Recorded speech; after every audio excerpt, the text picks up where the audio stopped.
এই তুলাই পাঁজি চাল নিয়ে সকাল থেকে শুরু হয়েছে। তুলাই চাল এটা রোদে দিতে হবে। রোদে দেওয়ার দরকার নেই, এখনো পোকা হয়নি। আর রোদ কোথায় তোমার বাইরে আজকে যে রোদে দিতে হবে? পেপারে করে দিলে পরে একটু ফ্রেশ হবে। মমিনাদি খবরদার আজকে দিবি না, বাইরে একদম রোদ নাই, উল্টে সব ভেজা কিন্তু, সাবধান। নমস্কার বন্ধুরা, নতুন ব্লগে আপনাদের সবাইকে স্বাগত জানাই। আশা করছি ভালো আছেন সবাই, যে যেখানে আছেন। আমরা কেমন আছি মা বলবে? আছি মন্দের ভালো। বলেন আছি মন্দের ভালো। হ্যাঁ বল। মাসিমার কথা দেখ, এগুলো খই সুতা আছে। হ্যাঁ খাইতেছে দিছে। হ্যাঁ পাগল পাগল। এই দেখ কত পোকা, এই দেখ এই দেখ। তো খই নিয়ে আসে, খই আজকে ধরিয়ে ফেলা, এগুলো ফেলা বলে পাখিক দে পাখিক দে পাখিক দে, একদম না মমিনাদি, এদি ওদি ডাস্টবিন ফেলিস না, পাখিক দে, সুন্দর খায় নেবে। এলা না ওটি না মায় ওটি কোনো বাগানে। পাগল হয়েছো তুমি, পাগল হয়েছো। কোথায় কতগুলো কি ফেলবেন ফেলবেন তো ফেলে, যেগুলো ফেলে দেওয়ার সাথে ফেলে দেন বলবে না। পাখিকে দিয়ে দিল তো, কেউ না কেউ তো খাবে। হ্যাঁ ঠিক আছে ঠিক আছে, এইটাই প্রবলেম। আমি আবার দিয়ে বলি কি একটু ভাতগুলো ফুটাতে না দেন। না না গন্ধ হবে বললো, আমিও তাই দেখলাম। ভাত টাতগুলো একটু মাটির সাথে মিশে যায়। আমরা তো ভাত সাংঘাতিক সার বাপরে। আমাদের শিলিগুড়ি বাড়িতে ভাত কোনোদিন আমরা ফেলি না, আমরা সবসময় যেটুকু যদি কখনো এক্সট্রা হয় সেটা আমরা বাগানে দিয়ে দিই। ঠিক আছে, আর কি করার আপাতত। তুই খা চা, খা চা মমিনাদি, চা খা। মা কেমন আছো? তোমাকে আগে কালকের দিনে ভালো দেখাতেই পারিনি। তোমার কালকে যা কাবু অবস্থা, মা আজকেও কাবু ছিলেন, সকাল থেকে একেবারে সম্পূর্ণ কাবু ছিলেন। তারপরে এখন ওই যে একটু ওষুধটা খেয়ে খানিকটা ইয়ে হয়েছে। মুখে দেখে মনে হচ্ছে একটা টোপলা করে হয় চকলেট না হলে পান কিছু একটা রেখেছে, কিন্তু ওই জায়গাটা ফোলা। ও তো হবেই, ওটা তো হবেই। তা আছো কেমন সেটা ঠিক করে একটু পরিষ্কার করে বলো। বলছি পরিষ্কার করে বলা কি বলবো, বললাম তো মন্দের ভালো আর কি, তবে খুব একটা ভালো না। তা সকালবেলা যতটা খারাপ লাগছিল তারপরে একটু ভালো। ওই যে একটু বিস্কুট টিস্কুট খেয়েছি, তার সঙ্গে আবার একটু ওই হরলিক্সটা খেলাম। হরলিক্সটা খেলে একটু আলাদা এনার্জি পাওয়া যায়। আচ্ছা, আলাদা এনার্জি পাওয়া যায়। কারণ ওইটা খেয়ে তো আমি বেলা 1টা 2টা পর্যন্ত থাকি। হুম হুম হুম। 4-5টা বিস্কুট খেয়ে হরলিক্স খেয়ে তারপরে স্নানে যাই। হরলিক্স তো শুধু না, সাথে ইনশিওরও থাকে। হুম হুম। ওই আর কি, ওইটা দিয়ে খেয়ে তারপরে স্নানে যাই। স্নান করার পরে পুজো টুজো করি টরি, তো লেনলি পুজো আমার 1.5 ঘন্টা 2 ঘন্টা লাগে হয় না। তারপরে একটু ব্রেকফাস্ট করি, যা যা যেটাই। আচ্ছা ঠিক আছে, ব্যাস হয়ে গেছে। এবার হচ্ছে মার এখন মা একটু তাও শরীরটা ভালো লাগছে, তাই এত কথা বলছিলেন। হ্যাঁ, তো ডাক্তার বলেছিল মুখের মাসেল যত কম নড়ানো হবে তত তাড়াতাড়ি সারবেন। তা আপনারা যদি একটু আগে অবধি আপনারা ভাবছেন তো ক্যামেরাটা সামনে নিয়ে মাকে কথা বলাচ্ছি, মা কথা বলতেনি কিছু না কিছু কারণে। এই যে এখানে কাজ করছে, চন্দনা আছে, সাংসারিকই সব এখানে বসে বসে রিমোট কন্ট্রোল দিয়ে কন্ট্রোল করা তো। হ্যাঁ, তো কাজেই মাকে তো আমার কথা বলতেই হবে। তো আজকে পুজোটা আমি করব, আর বিকেলবেলাতে আমরা কোথাও একটা যাওয়ার প্ল্যান করছি। সেটা মা যদি শরীর কুলোয় তাহলে যাবে, নাহলে মাকে আরও মমিনাদি থাকবে। আশা করছি পারবে যেতে, মনে হয় 24 ঘন্টার ওপর হয়ে যাবে তো। না না 24 ঘন্টার ওপর হয়ে যাবে তো, আশা করা যাচ্ছে পারবে। কি? হ্যাঁ হ্যাঁ হ্যাঁ হ্যাঁ, শরীরের কন্ডিশন দেখে। বাড়িতে বাইরে কত বড় একটা মোচা পড়েছে, কাঁদি পড়েছে, কি অসাধারণ। কেটে নিয়ে আসতে হবে, ওটা ম্যাচিউর হয়ে গেছে, মানে কলা ছাড়া বেরিয়ে গেছে। ছড়া বেরিয়ে গেছে। হ্যাঁ, সব হয়ে গেছে। যতদিন থাকবে কলাগুলো বাড়বে না, মোচাটা থাকলে কলাগুলো বাড়বে না। আচ্ছা ঠিক আছে, ছাড়াতে বলবো ওটা। কাকে বলবো? কেটে আনতে পারবো, কাকে বলবো? মহিলা কেটে দেবে। মমিনাদি মোজাটা কেটে দে তাহলে। অনেকদিন হয়ে গেছে, একদম ঠান্ডা জল হয়ে গেছে। হুম হুম। মাকে ঠান্ডা আইসক্রিম বা জল এগুলো খেতে বলছিল, কিন্তু মার তো গলায় সমস্যা, সুতরাং সেটা সম্ভব না। কিন্তু গরমটা সম্পূর্ণ সম্পূর্ণ নিষিদ্ধ, মানে নই বোচা গরম, যার ফলে চাটাকেও জুড়িয়ে খাওয়াতে হচ্ছে, সবই আর কি। তো এখন ঠিক আছে, অত ঢাকতে হবে না, তোমার পা কেউ দেখতে পাচ্ছে না। আমি একটুখানি গাছে থাকাকালীন মোচাটা একটু দেখিয়ে আনি, তারপর তো একটু পরে মমিনাদি কেটেই দেবে। হ্যাঁ হ্যাঁ, ওটা খারাপ হয়ে যাচ্ছে ওটা। তো কলাটা কি কলা? জাহাজি কলা তো ভালো কলা। হায় রাম, আমরা একটু কটা দিন থাকলে হয়তো ওটা খেতে পারতাম। গাছের কলা, সব কার্বাইড দিয়ে বানানো কলা খেতে খেতে এসবের স্বাদই ভুলে গেছি। শিলিগুড়ি বাড়িতে কলা গাছ লাগানো যেতেই পারে, কিন্তু ওই আর কি হয় না। এই যে কাঁদি পড়েছে, কলা পড়েছে। মমিনাদি কেটে নিয়ে যা। কোথায় কোথায় মমিনের দিকে হাত দিচ্ছি কেন? আমিও তো কাটতে পারি, কোনোদিন কাটিনি, কাটবো আজকে। মমিনাদির কাজ যেটা 1 সেকেন্ডে, আমার সেটা লাগবে একটু সময়, আবার ভুলভাল কাটলে মুশকিল। বাবা কি এমন কঠিন কাজ, ছেড়ে দিয়েছে গো, এটা দানা ছেড়ে দিয়েছে, পাখনা ছেড়ে দিয়েছে দেখুন। মমিনাদির আজকে ওই বাড়িতে কাজ নেই, মানে সকালে ছিল না তা না, সকালে গিয়ে করে এসেছে, যার ফলে আজকে সারাদিনই সেই বাড়িতে এবং মহানন্দে আছে। মাঝে মাঝে শুচ্ছে, ঘুমোচ্ছে, উঠছে, ইচ্ছা মতো কাজ করছে, ভালোই আছে। বাবা হাইডেনজিয়াটা জল লাগবে গো। ইনডোর প্ল্যান্টের একেবারে বাগান, রীতিমতো বাগান বা দোকান যাই বলুন না কেন, বিকৃত হয় না ওই বিনা পয়সার দোকান, অনেকেই সেখান থেকে ইনডোর প্ল্যান্ট নিয়ে যায় বিভিন্ন রকমভাবে। কত কী যে রয়েছে আর কি নেই। তবে এইটা কিন্তু এই যে সাদাটা, এটা বাড়িতে অনেকেই লাগান শখ করে, আর্টিফিশিয়াল লাগাতে পারেন, কিন্তু অরিজিনালটা না লাগানোই ভালো, বিশেষ করে বাড়িতে যাদের বাচ্চা আছে। এটাই হাতে নিয়ে এরকম করে নিয়ে চোখে টোখে লাগালে বা গায়ে যে কোনো জায়গায় লাগালে না চুলকুনি হয়, চোখে লাগালে সম্পূর্ণ অন্ধত্বের সম্ভাবনা আছে। তো এই গাছটা দেখতে খুব সুন্দর, খুব সহজে বাঁচে, রোদ বেশি লাগে না, কিন্তু এটা খুব ডেঞ্জারাস গাছ। বাকিগুলো অতটা সমস্যা কিছু নেই, এইটা খুব সাবধান। সকালবেলায় আমাদের মমিনাদি একটু বেলা করে ওঠে, কিন্তু ঠিক আছে আজকে তাড়াতাড়ি ও বাড়িতে তাড়াতাড়ি গেছে। আজকে শ্রাবণের 2য় সোমবার, তো পুজো টুজো আছে ওদের কোনো একটা অন্য জ্ঞাতির বাড়িতে, ওরা সব সকালবেলা বেরিয়ে গেছে, ওই জন্য সকালে গিয়ে ও বাড়িতে মমিনাদি তাড়াতাড়ি কাজ করেছে। তো অন্যদিন একটু দেরি হয়, তো আমি আজকে সকালটা পুরো সেরে টেরে নিলাম, নেওয়ার পর এখন চন্দনা এলো, এবার আমি চান করবো, পুজো করবো।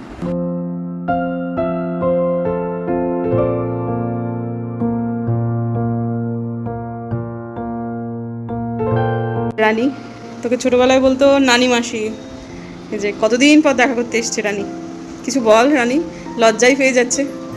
রানী চিরকালই খুব মানে শাই, চিরকালই খুব শাই, এখনো যেমন কেমন। লজ্জা পাচ্ছিস কেন রানী? রানীর কত বড় বড় বাচ্চা, রানী এখন আমাদের সামনে লজ্জা পাচ্ছে। তোর ফোন এলো, তোর ফোন ধর। দাঁত তোলার দিনটা সেমি লিকুইড ডায়েট ছিল, আজকে থেকে কিন্তু মায়ের ডায়েট নর্মাল হয়ে গেছে, কিন্তু আমরা সেটা ঝুঁকিটা নিচ্ছি না, সেজন্য এই সেদ্ধ ভাতই করা হয়েছে। কালকে তো গোবিন্দভোগ চালের ভাত করা হয়েছিল, তাতে একটু কনস্টিপেশনটা বাড়ে, সেজন্য আজকে আমাদের চন্দনা এসেছে, সে সেদ্ধ চালের ভাতই করে দিয়েছে। তবে পটল দেওয়াতে, পটলটাতে একটু খোসা ছিল, ওই খোসাগুলোকে আমি সব সরিয়ে সরিয়ে দিচ্ছি, কারণ ওই দুটো দাঁতের জায়গায় যদি কোনোভাবেই খোসা একটু ঢুকে যায় তাহলে আবার একটু বিপদ। ওই ছোট্টবেলায় যেরকম আমি দেখতাম মা মাসিরা সব ধান বাঁচতো, আমি এখন মায়ের এখান থেকে সব চটকে স্ম্যাশ করে দিয়ে এখন বাচ্চি হচ্ছে পটলের খোসা, আর অন্যগুলো সব ঠিকই আছে, তো ওইটুকু বেছে দিয়েই মাকে এবার খেতে দিয়ে দেবো। আর যা বুঝতে পারছি কালকের আন্দাজে মা আজকে অনেকটাই ভালো আছেন। শুভ সন্ধ্যা বন্ধুরা, 6:30 ওপর বাজে এবং ঘুমিয়ে পড়েছিলাম। আকাশে চাঁদ উঠে গেছে, ওই যে ওটা আকাশের চাঁদ নাকি কোনো, না চাঁদই বোধ হয়, চাঁদই কি, হ্যাঁ চাঁদই উঠে গেছে। বাইরে এখন জামা কাপড়গুলো রয়েছে, মায়ের কাছ থেকেই তো শেখা যে রাত্রিবেলা জামা কাপড় রাত্রে মেলতে নেই, কিন্তু কি করা যাবে, ঘুমিয়ে তো পড়েছিলাম। ঘুম থেকে উঠলাম হঠাৎ করে, মাথায় এলো রে বাবা, তাই তো। কিন্তু একটা জিনিস খেয়াল করছি, সেটা হচ্ছে বাইরে একটা আলো আছে, আর ছিল অ্যাকচুয়ালি, সেটা ফিউজ হয়ে গেছে। এই তো ইলেকট্রিশিয়ান এলো কালকে, মনে ছিল না, আমি তো জানি না অ্যাকচুয়ালি ছাদটা লাগে না, আগে বাবা থাকতে, বাবা তো হাঁটুর তো সমস্যা ছিল না, কাজেই তখন নিয়মিতই ছাদে বাবা সন্ধ্যাবেলা করে আসতেন, তখন লাগতো। ঠিক আছে, জামা কাপড়গুলো সমস্ত তুলে আনি, যা গরম ছিল আজকে, সব পাপড় ভাজা হয়ে গেছে। যতই ভাবি যে শুকিয়ে গেছে, না সব শুকায়নি, অনেক কিছু শুকায়নি, সব এখানে মেলে দেওয়ার পর তারপর এখন নিচে যাব। আমি আর টুকুরে একটু বেরোবো, কিন্তু মায়ের আসলে একটা জায়গায় যাওয়ার আজকে খুব ইচ্ছা ছিল, কিন্তু মা বোধহয় পারবেন না। নিচে গেছিলাম যে মা যাবে নাকি, কিন্তু বোঝা গেল যে না, সম্ভব না, খুব শরীর খারাপ এখনও, টলমল টলমল করছে সব কিছু। তো বললেন যাবো না রে মা, আমিও দেখলাম এই অবস্থায় না নিয়ে যাই ভালো। বুঝতে পারছি না, আমারও শরীরটা আজকে খুব খারাপ লাগছে, মাথাটা এত ঘুরছে, মার আবার প্রচণ্ড ব্যথা বেড়েছে, নিচে ডেকে পাঠালো, তাড়াতাড়ি করে যেতে হবে। আয় আয় আয়,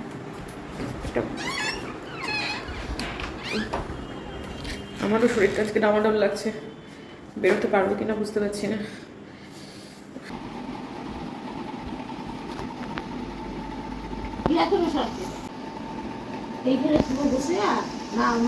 দুপুরবেলা একটু শুয়েছিলাম, তারপর থেকে শরীরটা বড্ড বেশি খারাপ করছে, ঘাড়ের যন্ত্রণা করছে, উল্টো পাল্টাভাবে মাথা ঘুরছে, প্রেশারটা আমার মনে হচ্ছে একটুখানি ওপর নিচ হতে পারে, যদিও প্রেশার ওষুধ নিয়মিতই খাচ্ছি।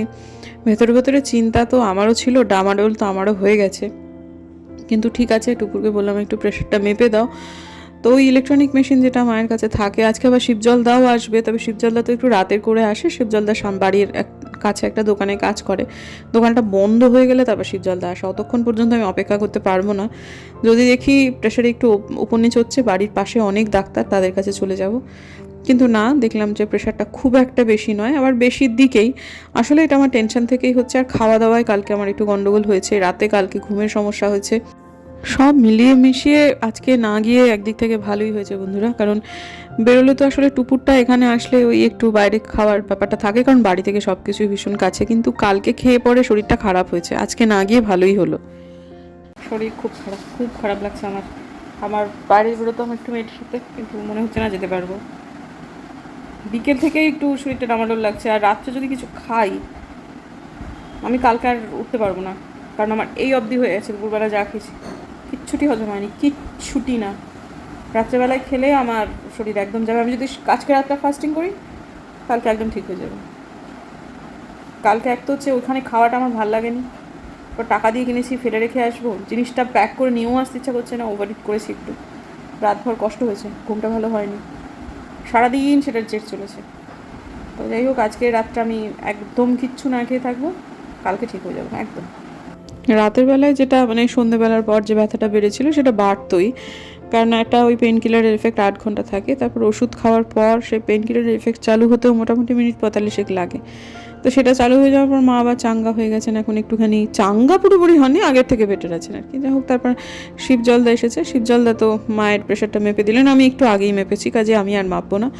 তো এখন ওই টুপুরটা একটু বাইরে যেত, হয়তো পিজা টিজা খেত, কিন্তু এখন ঘরে আছে যখন, তো ও তো রাত্রেবেলায় ভাত খাবে না বললো। তো এখন আমার শরীরটা তুলনামূলকভাবে একটু ভালো লাগছে, ওষুধ বিষুধ আমিও খেয়েছি।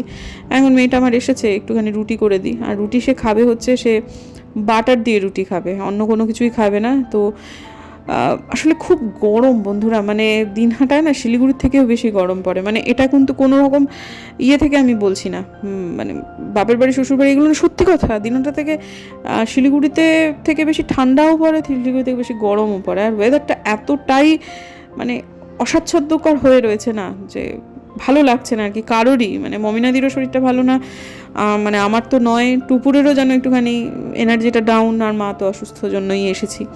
তো সব মিলিয়ে মিশিয়ে কিন্তু ওই ঘরের খাবার খেলাম, ভালোই হলো আজকে। কালকে বেরোবোই আর কি, কারণ মাঝখানে একটু রিলায়েন্স ট্রেন্ডসে যাব। শিলিগুড়িতে আমি যখন ছিলাম তখন রিলায়েন্স থেকে ফোন এসেছিলো, সেটা আবার দিনহাটার, বললো আমাদের বিভিন্ন রকম অফার চলছে, আপনারা কি আসবেন? তখন আমি ভাবছিলাম যে আপনাদের তাহলে কি শিলিগুড়িতেও এই অফারটা চলবে? সেদিনটা ছিল উল্টো রথ, যেদিনকে এই ফোনটা আমার কাছে না, উল্টো রথের আগের দিন। তো আমি সেদিন উল্টো রথের দিন ভেবেছিলাম বেরোবো, কিন্তু সেদিনটা আমার দিনটা খুব একটা ভালো গেল না। তা আমি কিন্তু ভেবেছিলাম যে সেদিন ওই উল্টো রথের জন্য এক তো শিলিগুড়ির বাজার হাটে প্রচণ্ড ভিড় থাকবে, সেজন্য যাওয়া হলো না। আর 2 নম্বর কথা, সেদিন কোনো একটা কারণে আমার দিনটা খুব খারাপও গেছিলো। তা দেখুন, দিনহাটার থেকে ফোন করেছিল, এই দিনহাটাতেই শেষে এসে রিলায়েন্স ট্রেন্ডসে হয়তো আমাকে যেতে হবে। আমি ভেবেছিলাম ওদের তো সব জায়গাতে একই রকম অফার চলে, মানে ট্রেন্ডসে দিনহাটাতে যা শিলিগুড়িতেও তা অফার, জায়গা ভেদে খুব একটা অফারের পরিবর্তন হয় না। কিন্তু ওই দিনহাটা থেকে ফোন এসেছিলো, সেই দিনহাটাতেই ট্রেন্ডসে যাব। আমাদের এখন জামা কাপড় টুপুরের অনেক কিনতে হবে, টুপুর বাইরে বেরোবে কদিনের মধ্যে। তো যাই হোক, মার এবার ওই দাঁত ফাত কুলিকুচি করা, সেটা যেমন একটা ব্যাপার রয়েছে, সেটা মা করলেন। করার পর এখন আবার সেই সেদ্ধ ভাতই খাচ্ছেন। খেতে ভালো লাগছে না বুঝতে পারছি, কালকে থেকে নর্মাল ভাতই দেওয়া হবে, তবে একটু বেশি সেদ্ধ করে। আমাদের ভাতের সাথে ওই চন্দনাকে বলতে হবে মার ভাতটা আর 1 ফুট বেশি দিয়ে দাও, এই আর কি। তো তরকারি পাতিও সবই খাবেন মা, যেরকম খান আর কি। বলেছেন আজকে থেকেই নর্মাল ডায়েট চালু হওয়ার কথা ছিল। তো ঠিক আছে, আজকে মোটামুটি হয়ে গেল, আজকের দিনটা কেটে গেল, কালকে থেকে স্বাভাবিক। আর ভাত টাত খাওয়ার পরও মা রাত্রেবেলা দুধ খাবেন 2খানা বিস্কুট দিয়ে। দেখুন, বিস্কুটটা আমাকে দিতেই হবে, চায়ের সঙ্গে দুধের সঙ্গে যাই হোক না কেন। তো তারপর মা এখন একটুখানি মাথাটা ঠেকিয়ে কী করছেন জানেন, ত্রিভুবন ঘুরে বেড়াচ্ছেন, প্রণাম করছেন চতুর্দিকে। ওই মাঝখানে একটা ব্লগে আমি দেখিয়েছিলাম। তো মা সেটা করুন, এবার আমি উপরে যাই, কারণ আমার শরীরটাও আর মোটেই ভালো লাগছে না। মায়েরও মোটামুটি হয়েই গেছে ওষুধ বিষুধ খাওয়া, এরপর ওই দুধটা খেয়ে এবার শুতে চলে যাবেন। আজকে তো আর বেরোতে পারলাম না, স্নান টান করে চলে এলাম, শোবো এবার। তো কিছু কমেন্ট আসছে দেখছি, এগুলো লাইফস্টাইল ব্লগারদের আমাদের জীবনের একটা অংশ হয়ে গেছে এই ধরনের কমেন্ট, যে ডেলি ব্লগার যারা হই আমি, আমাদের দিন সমান্তরালভাবে তো বছরের 365 দিনই ভালো যাবে, আনন্দময় যাবে এমন তো নয়। আর ডেলি ব্লগ যারা করি তারা যাই হোক না কেন তাদের ব্লগটা হয়। কাজেই অনেকের এই ব্যাপারটা নিয়ে মার এত শরীর খারাপ তাও ব্লগ করছো, এই টাইমের কথাবার্তা, এর আগেও অন্য ব্যাপার নিয়ে আমি এই টাইপের কমেন্ট আর কি ফেস করেছি, তাদেরকে আর নতুন করে তো কিছু বলার নেই। আর দ্বিতীয়ত হচ্ছে যে মায়ের যে কেন দিনহাটায় হলো, কেন যন্ত্রণা পেলেন, তার তো যন্ত্রণা পাওয়ার কথা না, এখন তো দাঁতের যন্ত্রণায় ব্যথাটা লাগে না, এইসবগুলো যারা বলছেন, সেটা হচ্ছে মায়ের এটা অনেক দিন থেকেই হয়েছিল। যিনি ডাক্তারবাবু তিনি খুব এক্সপার্ট ডাক্তারবাবু, অভিজ্ঞ ডাক্তারবাবু। এখন দিনহাটা একটা ছোট শহর, ঝাঁ চকচকে চেম্বার তার নয়, হয়তো বা শিলিগুড়ি টিলিগুড়ি থাকলে ভেতরে ঢুকে একটা অন্যরকমের মানে অনেক মেশিনপত্র এসবগুলো সেগুলো হয়তো বা নেই, কিন্তু ডাক্তারবাবু কিন্তু খুব ভালো।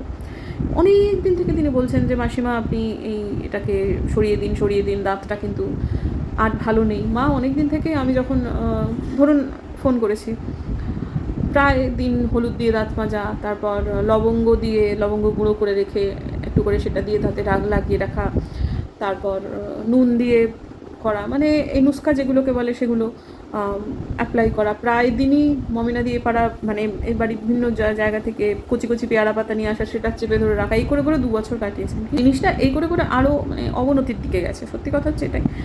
তারপরে অসহ্য যন্ত্রণা যখন আর পেরে উঠছিলেন না, তখন উনি বলেছিলেন এটা যে হবেই, ডাক্তারবাবু সেটা অনেকদিন থেকেই বলছিলেন। এই ইঞ্জেকশনটা দেওয়ার সময় অসহ্য যন্ত্রণা হয়েছে মায়ের, এবং কী হয়েছে জানেন, বয়স হয়ে গেছে, যতটা আতঙ্কিত হয়ে চিৎকার করছিলেন যন্ত্রণায়, যতটা তার থেকে বেশি টেনশনে। খুব ভালো ডাক্তার, কিন্তু খুব ভালো ডাক্তার। যে দেখুন দিদি, এটা কিন্তু মাসিমার এখন কিন্তু কোনো কষ্ট হচ্ছে না, মাসিমা এখন যেটা করছেন একটা সামান্য চাপ লাগা, প্রেশার লাগার মতো একটা অনুভূতি হচ্ছে, ব্যথা লাগার কথাই নয়। আর কি হয়েছে জানেন তো, দাঁতটা অদ্ভুতভাবে ফেটে গেছে, 2টো দাঁত পাশাপাশি, একটা খুব মারাত্মকভাবে ফেটে গেছে, মাঝখান থেকে মাংসপিণ্ড উঠে এসেছে দাঁতের 2 থেকে, ইনফেকশন হয়ে গেছে না। আর ওই দাঁতটা ফেটে গিয়ে মানে একটা দাঁত যে একবারে তুলে দেবে সেটা হচ্ছে না, খণ্ডাংশ করে ডাক্তারবাবু এরকম করে তুলছেন আমাকে দেখাচ্ছেন, আর প্রত্যেকবার করে একটা করে পিস তুলছে।